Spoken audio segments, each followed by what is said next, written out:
NPSB আইবিএফটি এর মাধ্যমে এক ব্যাংক থেকে অন্য ব্যাংকে টাকা পাঠান সাথে সাথে। এনপিএসবি কি? এনপিএসবি হলো ন্যাশনাল পেমেন্ট সুইচ বাংলাদেশ। আমরা আসলে যেটা এনপিএসবি মনে করি সেটা আসলে আইবিএফটি হবে। তাহলে আইবিএফটি কি? আইবিএফটি হলো ইন্টারনেট ব্যাংকিং ফান্ডস ট্রান্সফার। এই দুইটার মধ্যে তাহলে পার্থক্য আবার কি?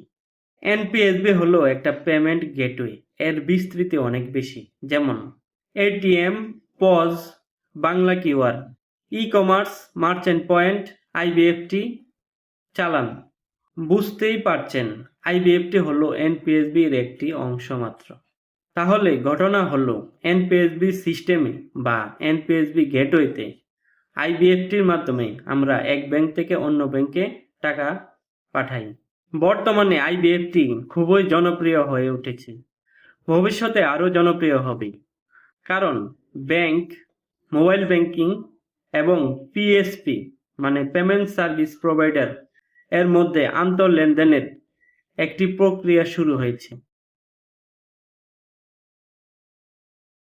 ছোট পরিসরে চালু হয়েছে, ভবিষ্যতে সবগুলা ব্যাংক এবং সবগুলা মোবাইল ব্যাংকিং অ্যাপ এবং পিএসপির মধ্যে যখন আন্তঃ লেনদেন হবে তখন কিন্তু একটা বিস্তৃত নেটওয়ার্ক হবে, তখন কিন্তু ক্যাশ টাকার লেনদেন কমে যাবে। আইবিএফটি করার জন্য ব্যাংকে যেতে হয় না, ইন্টারনেট ব্যাংকিং এবং ব্যাংকের বিভিন্ন মোবাইল অ্যাপের মাধ্যমে করা যায়। আইবিএফটি চার্জ। আইবিএফটি করতে প্রতি লেনদেনে 10 টাকা চার্জ লাগে। কোনো কোনো ব্যাংকে আবার ফ্রিও আছে, কিন্তু ভবিষ্যতে এটার মধ্যে চার্জ লাগবে। Transaction limit. এনপিএসবি সিস্টেমে যেহেতু ইন্টারনেট ব্যাংকিং এর মাধ্যমে করতে হয়, সেজন্য এখানে লিমিট কম থাকে।